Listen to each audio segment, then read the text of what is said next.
मानवाधिकार जागरूकता उपक्रमाला उत्स्फूर्त प्रतिसाद. DK foundation of freedom and justice तर्फे आंतरराष्ट्रीय मानवाधिकार दिनानिमित्त विद्यार्थ्यांना दिली मानवी हक्कांची माहिती. आंतरराष्ट्रीय मानवाधिकार दिनाचे औचित्य साधून DK foundation of freedom and justice Bijnor unit तर्फे institute of CAD studio management यांच्या सहकार्याने मानवाधिकार जागरूकता या कार्यक्रमाचे आयोजन करण्यात आले.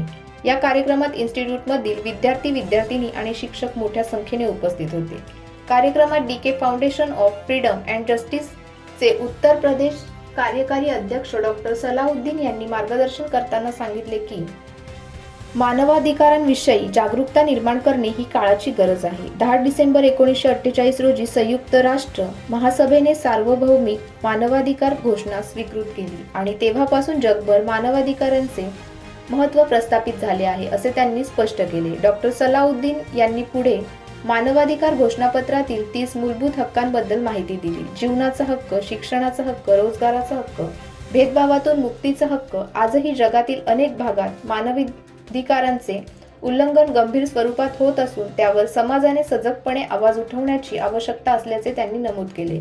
या कार्यक्रमात तस्लीम अहमद, असलम इरफान, इम्रान खान, जिल्हा कार्यकारी अध्यक्ष मास्टर सोपाल सिंह, अजिम अहमद, मोहम्मद फहीम, मोहम्मद नवाज, आसिफ रहमानी, मुस्तकीम नेताजी आदी मान्यवरांनी मार्गदर्शन केले.